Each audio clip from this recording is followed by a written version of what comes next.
रात्रि के तकरीबन 11 बजे की यह वाकया है, जब एक व्यक्ति भारी वजनदार बोरी अपने माथे पर लेकर तालाब की ओर जा रहा था। तालाब की ओर जब जा रहा था तो वहीं पे कुछ लोग आपस में बातचीत कर रहे थे। जैसे इनकी नजर उन लोगों पर पड़ती है, इनकी पैर फिसल जाती है और पैर फिसलने की वजह से बोरी नीचे गिर जाती है। ये व्यक्ति बोरी उठाने की कोशिश तो करता है, पर बोरी को उठा नहीं पाता है। बोरी खुल जाती है। जैसे बोरी खुलती है, बोरी के अंदर से एक हाथ बाहर निकल जाता है। जैसे इस तरह की नजारा वो लोग देखते हैं, वो लोग तुरंत पुलिस को कॉल करते हैं। जैसे पुलिस को सूचना मिलती है, पुलिस अपने पूरी टीम के साथ घटना स्थल पर पहुंचती है। पुलिस सबसे पहले उस व्यक्ति से पूछताछ करती है, इस केस को खुलासा करती है। और वो व्यक्ति जो बताता है, एक नई कहानी का जन्म होता है, जहां से एक व्यक्ति की मौत हो जाती है और दो व्यक्ति को जेल हो जाता है और तीन बच्चे हमेशा के लिए अनाथ हो जाता है, जिसका कोई गलती था ही नहीं। लेकिन जैसे खबर सोशल मीडिया के माध्यम से लोगों तक फैलता है, हर इंसान सोचने समझने पर मजबूर हो जाता है। आज हम इस वीडियो के माध्यम से इस कहानी को जानने की कोशिश करेंगे। किस कहानी का शुरुआत कैसे होता है और इसका अंत क्या होता है। बने रहिए आप हमारी इस वीडियो के अंत तक। तो मैं हूँ लाल साहब राय और आप देख रहे हैं ट्रू क्राइम स्टोरी। दोस्तों, आज का जो सच्ची घटना मैं सुनाने जा रहा हूँ, ये घटना है उत्तर प्रदेश की। उत्तर प्रदेश के एक जिला लगता है आगरा, और आगरा जिला का एक थाना लगता है सदर थाना, और सदर थाना का एक एरिया लगता है डोंटपुरा। डोंटपुरा के रहने वाला यह व्यक्ति, जिसका नाम होता है मानसी। मानसी से जब पुलिस इस घटना के विषय में पूछताछ करती है, तब मानसी पुलिस को बताता है सदर थाना का एक इलाका लगता है सेवला।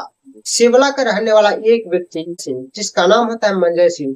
मंजय सिंह जिसकी पत्नी का नाम होता है संगीता। संगीता और मंजय सिंह जो नाम है काल्पनिक नाम है, असली नाम हम ले नहीं सकते। मंजय सिंह अपने ही एरिया में एक जूता फैक्ट्री में काम करता है और वहीं पे मान सिंह काम करता है। जो मान सिंह और मंजय सिंह दोनों आपस में दोस्त होता है। मंजय सिंह को जो भी पैसा कंपनी से मिलता है, उसमें आधे से ज्यादा पैसे शराब पीने में लुटा दिया करता था, जिसकी वजह से मंजय सिंह और मंजय सिंह की पत्नी संगीता दोनों को आपस में विवाद होने लगता है। और विवाद की वजह से मंजय सिंह और मंजय सिंह की पत्नी संगीता को दूरिया बनने लगता है। और मंजय सिंह का दोस्त जो मान सिंह होता है, मंजय सिंह के घर उनका दोस्त मान सिंह कभी कभार जाया करता था, जिसके वजह से मंजय सिंह की पत्नी संगीता को अपने पति से शराब पीने की वजह से बार बार लड़ाइयाँ होती थी, झगड़ा होती थी, दूरियां बनने लगता है। एक तरफ पति से दूरियां बनने लगती है, दूसरी तरफ मान सिंह से नजदीकियां बनने लगती है। इस तरह की नजदीकियां बनने लगती, दोनों आपस में एक दूसरे को प्यार करने लगते, एक दूसरे पर जान छिड़कने लगते हैं।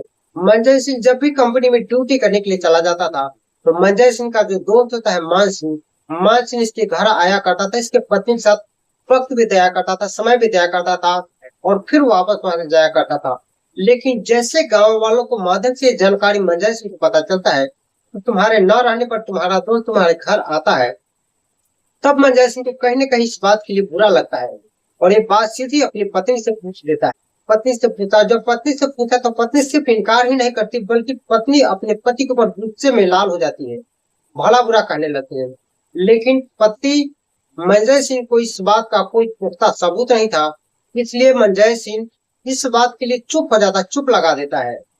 मंजय सिंह अब इस बात को रंगे हाथ पकड़ना चाहता है, इसलिए मंजय सिंह अब ड्यूटी जाता है। जब ड्यूटी जाता है तब मंजय सिंह का जो दोस्त होता है मान सिंह, ड्यूटी नहीं जा पाता उस कंपनी में। जब ड्यूटी नहीं जाता तो मंजय सिंह को कहीं ना कहीं शक हो जाता है, और शक होता है इसलिए मंजय सिंह कंपनी में कुछ देर के लिए छुट्टी मांगकर वो अपने घर आता है, क्योंकि कंपनी से बहुत ज्यादा दूर उसका घर नहीं था। और जब घर पे आता है कुछ देर के लिए छुट्टी मांगकर, तो देखता है कि उसकी पत्नी और उसका दोस्त मान सिंह उसके घर पे ही होता है। ये देखकर मंजय सिंह गुस्से में लाल हो जाता है और अपने दोस्त को खरी खुदी सुनाते हुए, भला बुरा कहते हुए वहां से निकाल देता है। कहता है, आज के बाद आइंदा हमारे घर पे आने की कोशिश नहीं करना, वरना मुझसे बुरा कोई नहीं होगा। मान सिंह वहां से तो निकल तो जाता है, लेकिन वो अपने पत्नी को मारने लगता है, पीटने लगता है। इतनी जोर से पीटने लगता है कि पत्नी अब नाराज हो जाती है और नाराज होकर सीधा मान सिंह को कॉल करती है और मान सिंह को कॉल करके कहती है, हमारे पति के साथ अब एक पल भी हमसे नहीं कटेगा, चलो हम लोग कोई दूसरा रास्ता निकालते हैं। तब मान सिंह कहता है कि घबराओ नहीं, हम लोग चलो भाग चलते और भाग कर शादी कर लेते हैं। क्योंकि मान सिंह का भी पत्नी कुछ दिन पहले से छोड़कर चली गई थी, तो मान सिंह भी अकेला था। इसलिए मान सिंह से कहा था कि चलो हम लोग भाग कर शादी कर लेते हैं। जैसे मान सिंह इस तरह की बातें कहता है, संगीता को अपने 3 बच्चे याद आने लगती है, क्योंकि संगीता पहले से 3 बच्चे की माँ होती है। ये सोचकर संगीता अपने प्रेमी मान सिंह से कहती कि कोई दूसरा रास्ता निकालो, क्योंकि हम लोग यदि भाग कर शादी करेंगे तो हमारे पति हम लोगों को छोड़ेंगे नहीं। जहां भी हम लोग रहेंगे वहां ये लोग चैन से नहीं रहने देंगे, हम लोगों को जिंदगी को नरक बनाकर रख देंगे, कोई और रास्ता निकालो। तब मानसिंह और संगीता एक प्लान बनाते हैं, और प्लानिंग के तहत मानसिंह 8 जून 2021 को अपने दोस्त मंजय के घर पे जाता है, रात्रि के तकरीबन 9 बजे। और जब घर पे जाता तो उसका दोस्त घर पे ही होता है। वो जैसे अपने घर के बाहर अपने दोस्त मानसिंह को देखता है, उसको देखकर गुस्से में लाल हो जाता है और कहता है, अभी के अभी यहाँ से निकल जाओ, अभी के अभी यहाँ से निकल जाओ, नहीं तो हम तुम्हें यहाँ से मार डालेंगे। लेकिन मानसिंह से कहता है कि देखो दोस्त, हमसे जो भी गलती हुआ इसके लिए मुझे माफ कर दो, हम तुमसे माफी मांग रहे हैं, और माफी मांगने के लिए हम तुम्हारे पास यहाँ आए हैं कि जो कुछ भी है उसे भूल जाओ, और चलो हम लोग आपस में बैठकर खाते हैं पीते हैं। मानसिंह अपने पास से एक बोतल शराब निकालता, क्योंकि ये शराब लेकर गया था। और जैसे शराब निकालता, उसका जो दोस्त होता है मंजय सिंह शराब देखकर लालच में आ जाता है और उसको लेकर अपने घर के अंदर चला जाता है और आपस में बैठकर खाने लगता है, पीने लगता है। लेकिन मान सिंह उसके घर क्यों गया था शराब लेकर, ये सारी बात प्लानिंग के तहत हुआ था, इसलिए उनकी पत्नी संगीता को सब कुछ मालूम था। और संगीता अपने 3 बच्चों को खाना खिलाकर, एक घर में टीवी चल रहा था, उस टीवी वाले घर में जाकर उन लोगों को सुला देती है और बाहर से गेट बंद कर देती है, यानी कुंडी लगा देती है। और जैसे उनके पति को नशा लगता है, नशा चढ़ने के बाद में मानसिंह संगीता को दुपट्टा लेता है और उसी दुपट्टे से मंजय को गले में लिपट देता है। एक तरफ संगीता और दूसरी तरफ मानसिंह खींचता है। जब तक खींचे रखता है तब तक मंजय सिंह को प्राण न निकल जाए। जैसे मंजय को प्राण निकलता है, संगीता और मानसिंह दोनों आपस में राय विचार करते हैं, कहते हैं अब इससे क्या किया जाए। तब संगीता उसे आइडिया देती बताती है, इसे बोरी में भर कर लेकर जाओ, बाहर जो तालाब है तालाब में फेंक देना। कल जब सुबह होगी, हल्ला होगा तो बताया जाएगा कि तालाब में डूब कर मर गया।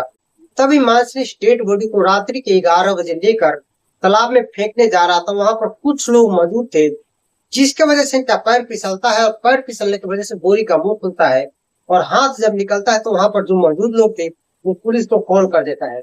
जैसे पुलिस से सारी बातें सुनती है, पुलिस की सोचा समझ पर मजबूर हो जाती है और पुलिस अब उसके घर जाता है संगीता के पास, और संगीता को अरेस्ट करके उससे पूछता है। उससे पूछताछ करता है तो संगीता साफ साफ पलट जाती है। संगीता कहती है, मेरे पति को मानसिंह ने हत्या किया, आखिर क्यों, क्या इसके जांच की जाए, क्योंकि मानसिंह मेरे पति का दोस्त था और मेरे पति को इसने हत्या कर दिया।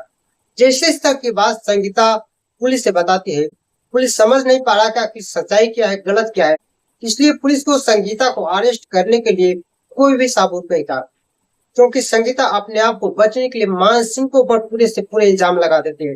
तब पुलिस के नंबर पर कॉल डिटेल निकालती है, और जब कॉल डिटेल निकाला जाता है तब पता चलता कि संगीता पिछले 1 साल से संगीता मानसिंह से बातचीत करती है।